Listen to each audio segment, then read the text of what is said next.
الحمد لله رب العالمين والعاقبة للمتقين لا عدوان إلا على الظالمين وصلى الله وسلم على نبينا محمد وعلى آله وأصحابه أجمعين أما بعد إخوة الكرام السلام عليكم.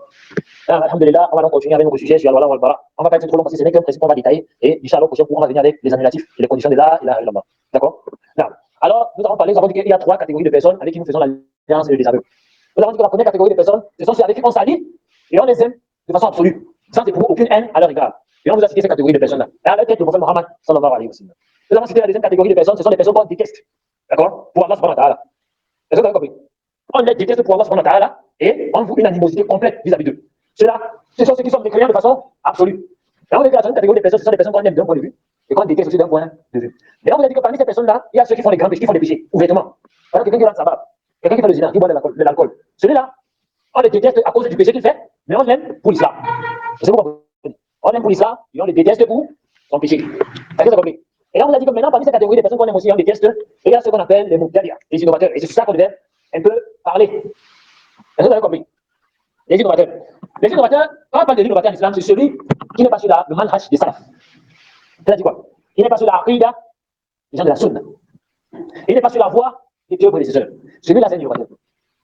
Ça peut être un Ikhwan Muslim, un Tijani, un Maturidiyya, un Murji'a, un Khawarij, un Takfiri, et ainsi de suite. Comment on se comporte vis-à-vis d'eux? Sachez, mes frères, que ce genre de catégorie de personnes, on ne se comporte pas avec eux de la même manière qu'on se comporte avec un musulman qui est sur la sunna, mais qui fait des péchés. Est-ce que vous comprenez? Les gens de l'innovation sont également divisés en deux catégories. Et il y a ceux qui sont à la tête des innovations et qui appellent ouvertement leurs innovations. Et il y a maintenant ceux qui sont des innovateurs, mais ce sont des suiveurs. Est-ce que vous comprenez? Il est un suiveur. C'est-à-dire qu'il suit un tel qui est un innovateur.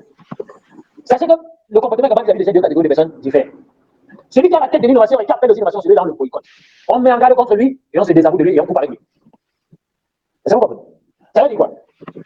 Par exemple, un innovateur qui était Ikhwan Muslimin et qui est un prédicateur. Celui-là, on coupe avec lui. On sait que même de notre professeur Adem, même la salam, on ne donnait pas. C'est-à-dire quoi? On met en garde contre lui. On expose ses erreurs et on les réfute. Ça fait partie du manhaj des salaf, des pieux prédécesseurs. On expose les erreurs et on réfute. Et ça fait partie du bon conseil envers la communauté. Parce que celui qui expose les erreurs, les égarements, et qui les réfute, le but c'est quoi? C'est que les gens ne suivent pas ces erreurs-là et les égarent, et restent sur la voie droite. Et c'est une miséricorde, c'est vrai que c'est dur, mais c'est une miséricorde envers celui qui égare les gens. Parce que moins il a des suiveurs, moins il a des problèmes de Yom al-Qiyamah. Parce que le prophète Mohammed sallallahu alayhi wa sallam a dit, celui qui fait de revivre une sunna. Il a la même récompense de tous ceux qui les suivent, sans que la récompense en soit, sans que sa récompense en soit diminuée.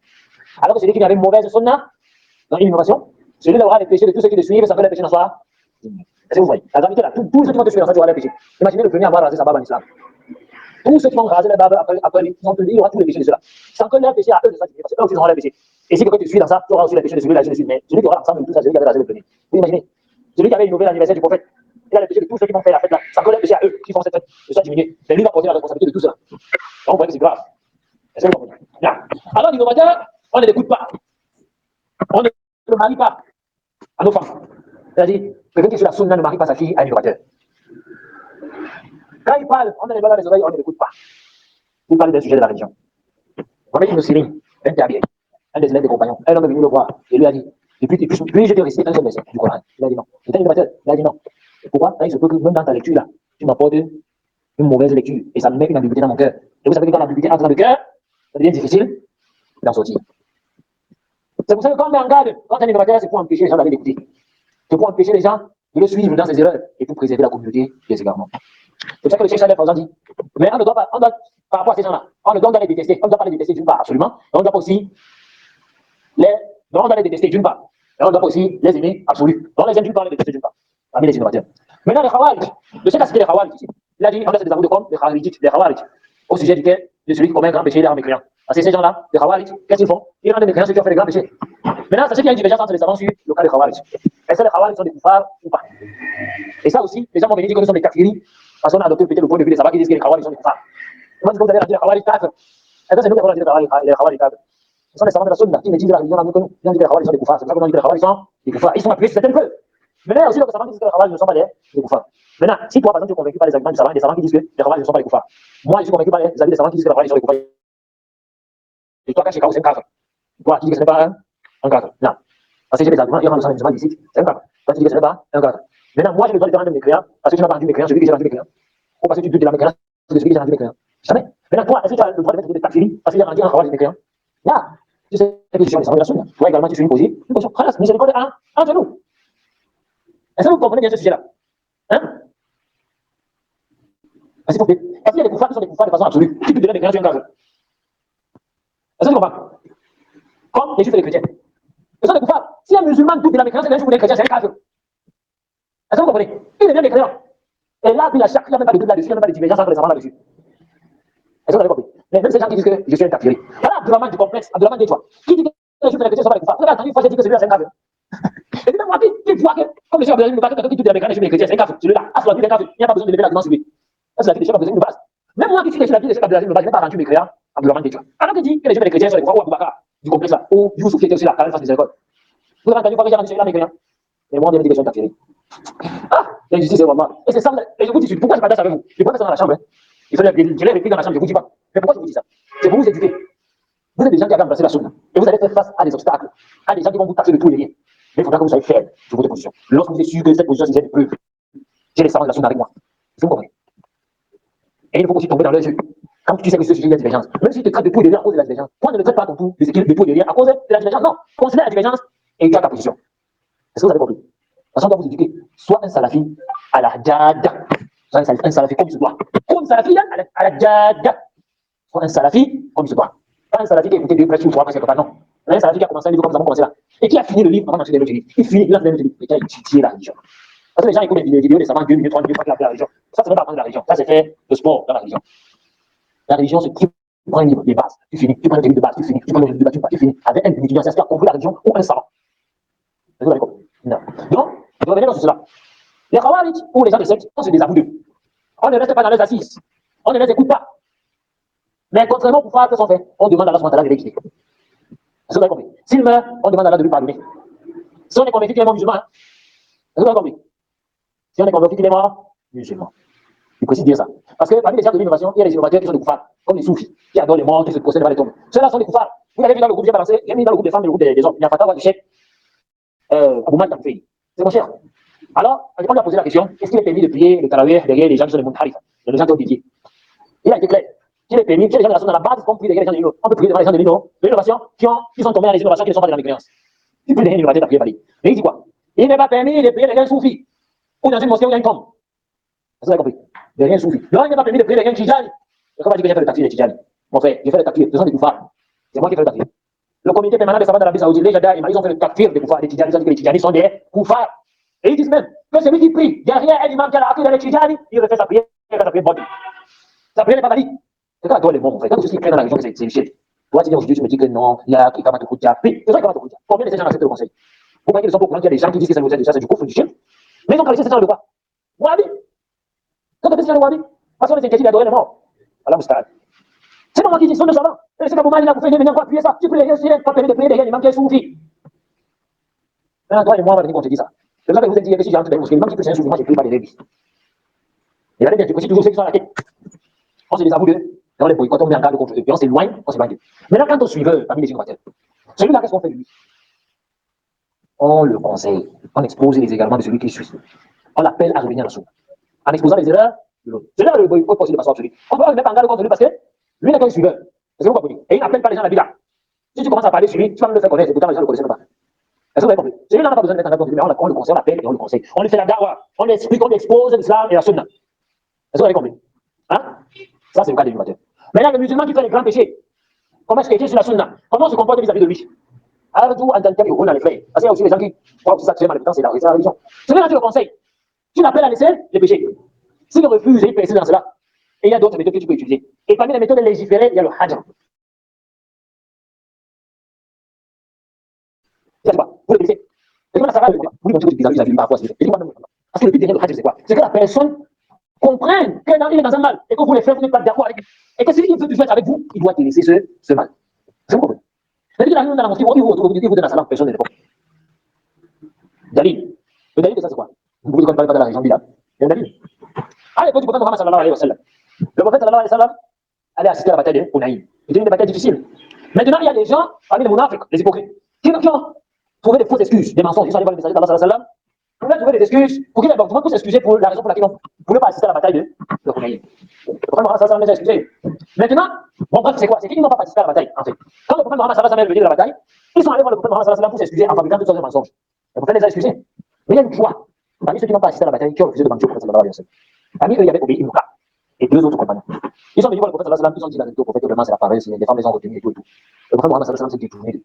Vous avez excusé les autres à cause des mensonges. Le prophète sallallahu alayhi wa sallam il les a excusés, il a donné le bon soupçon. Mais quand vous ont dit la vérité, qu'est-ce qu'ils ont fait? Le prophète sallallahu alayhi wa sallam s'est détourné d'eux. Et c'est la montre qu'il faut dire la vérité, même si ça fait mal. Tu dis la vérité, même si on s'est détourné de toi, dis la vérité. Et malheureusement, ça montre aussi le caractère faible de l'homme. L'homme accepte plus qu'on le ment quand on lui dit la vérité. Le prophète a accepté ceux qui lui ont menti. Il ne savait pas comment mentir. Et il a, oui, il a qu'est-ce qu'il a fait? Il s'est détourné d'Obéi ibn Ka'b et les deux autres. Il a même ordonné qu'on ne les adresse plus la parole. On ne leur vend plus rien. Et qu'on n'achète plus rien d'eux. Jusqu'à ce qu'Allah soit à trancher sur l'affaire. Et imaginez, le prophète a même ordonné qu'ils se séparent de leurs femmes. Et c'est Obéi ibn Ka'b qui raconte que le prophète a demandé que leurs femmes se séparent d'eux. Donc ils renvoient leurs femmes chez eux. Pas qu'ils divorcent, mais qu'ils renvoient leurs femmes chez eux. Ils ont renvoyé. Mais seulement les deux autres, ils s'étaient âgés. Les deux femmes qui ont fait ça, ils ont là. Et vous sont âgés. Si on laisse ma personne s'occuper d'eux. Laisse-moi au moins s'occuper d'eux. Le prophète leur a autorisé. Mais pour Obéi ibn Ka'b, il a dit c'est pareil. Il renvoie sa femme. Parce que de tout cela, il ne pouvait pas imaginer qu'Obéi ibn Ka'b me délaissait. Parce que quand il est arrivé au champ de bataille, il a regardé ses compagnons. Et Obéi ibn Ka'b, c'est une personne qui l'aimait. Il aimait, le message d'Allah l'aimait. Il a regardé, il a dit où est Obéi ibn Ka'b? Il dit qu'il n'est pas venu. Le prophète a gardé le bon soupçon, c'est dit qu'il aura une bonne excuse. Quand le prophète Mohammed sallallahu alayhi wa sallam est rentré dans sa mosquée, Obéi ibn Ka'b est venu le voir. Le prophète l'a vu, le prophète a le sourire. Le prophète a souri. Et il espérait qu'Obéi ibn Ka'b lui donne une excuse de valeur. C'est quand même le bien-aimé du messager d'Allah. Mais qu'est-ce qui s'est passé? C'est que quand le prophète a écouté l'excuse d'Obéi ibn Ka'b, ça l'a mis hors de lui. C'est pour ça qu'il a demandé qu'on lui donne même plus la salade. Au point où ça a été, laquelle lui paraissait comme étant exiguë. Alors, qu'est-ce qui s'est passé? Le prophète a demandé qu'on ne leur adresse plus la parole. Et cela a duré pendant 40 jours. Vous imaginez? 40 jours, on ne leur adressait plus la parole. Maintenant, qu'est-ce qui s'est passé? Dans cet état de fait, Allah subhanahu wa ta'ala, il a révélé certains versets dans la surah de Tawbah. Vous dites quoi? Qu'il a accepté le repentir d'Obéi ibn Ka'b. Attendez, si je retrouve ce verset. Attendez, c'est proche.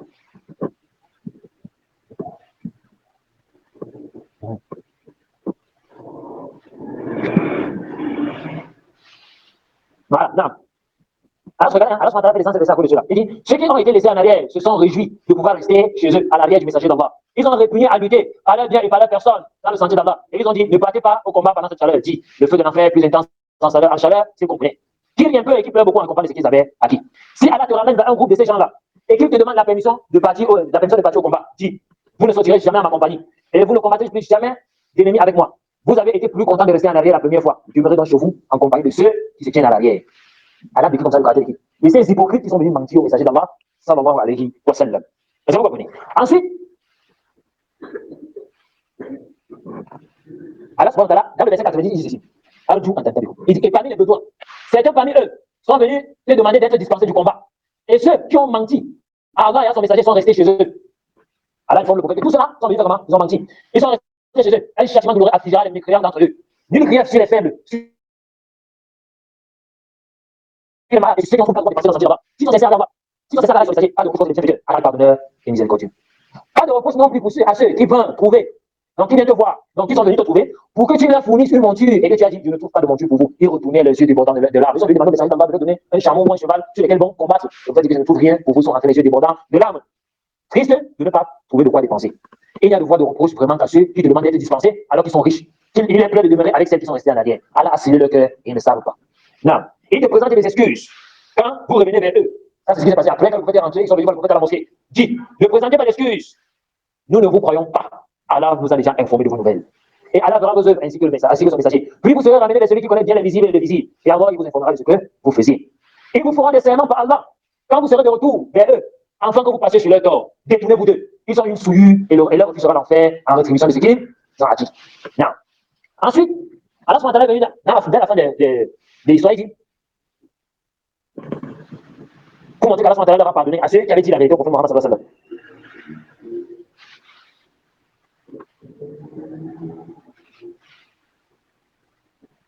Non, Allah dit, ça peut, à tous les versets, ça a été révélé après 40 jours de boycott. On ne leur parlait pas, on ne leur adressait pas la parole pour qu'ils pouvaient montrer le mal de ce qu'ils avaient fait, pour qu'ils se repentent de leur péché. Et eux, les trois là sont repartis. Allah fait descendre le verset. Allah a accueilli le repentir du prophète. Celui des émigrés et des auxiliaires qui l'ont suivi à un moment difficile, après que les cœurs d'un groupe d'entre eux étaient sur le point de défier.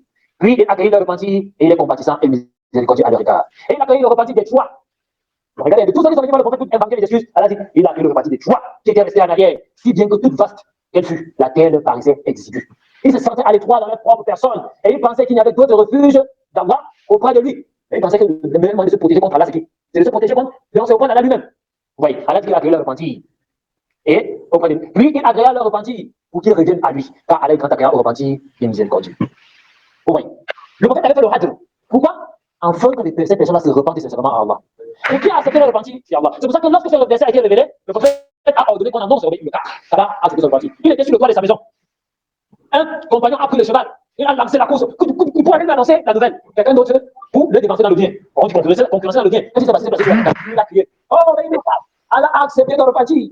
Avant que celui-là n'arrive.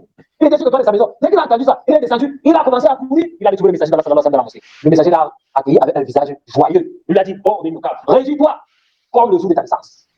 Allah t'a pardonné. Oui, le hajj, et c'est une pratique qui existe parmi nos tribus jusqu'à nos jours. Et ça a des bienfaits. Imaginez parmi nous, quand on commence à sortir avec les femmes, faire le zina un peu d'ailleurs, on le conseille. Il ne revient pas. On lui parle, on lui conseille, il ne revient pas. Après, on décide qu'à partir de Jésus, le tel frère, on ne lui adresse plus la parole, même dans la salle, on ne le répond. Il commence à venir, il est dans la salle, personne ne lui répond. Il commence à parler, personne ne lui répond. Il va se sentir mal. Et s'il demande pourquoi vous faites ça, on va dire, tant que tu ne laisses pas ce que tu es dedans là, on ne t'adresse plus la parole. Quand il va se sentir seul, il se peut qu'à cause de cette étroitesse, qu'est-ce qu'il fait? Il abandonne son péché. Il abandonne ce quoi il est, et il se repent à Allah. Et à ce moment-là, on va se réjouir du repentir de notre frère. Est-ce que vous avez compris l'avantage de ce boycott? C'est pour ça que même les gens de l'innovateur, on les boycotte et on met en garde contre eux, on se sépare de pourquoi? Pour leur montrer le danger dans lequel ils sont. Pour se préserver d'abord vous-même et pour leur montrer le danger dans quoi il est, afin qu'ils se repentent. Est-ce que vous comprenez maintenant? Parce que les gens vous disent non, les gens de la Somme sont trop durs, ils mettent en garde contre les gens, ils appellent à l'islam, ils font ceci. Là, comme en garde contre Rachid Edje, Youssouf Nadia Abouanas, les Ayman TR, les Rachid Edje, voilà, les gens comme ça. Comme en garde contre eux, c'est pourquoi? C'est pour que les gens arrêtent de les suivre dans les égarements. Et pour que ces gens-là comprennent les erreurs qu'on leur reproche, afin qu'ils reviennent à la vérité. Est-ce que vous avez compris? Non, non, c'était ça qu'on fallait qu'on détaille. Inch'Allah, au prochain, on va venir maintenant avec les mérites de la ilaha illallah ainsi que ses conditions de validité. Et pour finir le séminaire, on va venir avec les annulatifs de la ilaha illallah. Et on peut qu'Allah nous facilite qu'on finisse ce séminaire avant la fin du mois de Ramadan. Je ne sais pas s'il y a des questions. Ceux qui sont en ligne, ceux qui sont devant. S'il y a des questions, questionnez. Et ici, à la banane, dans le sang, on va donner un bain. S'il n'y a pas de questions, on va s'arrêter là. Assalamu alaikum.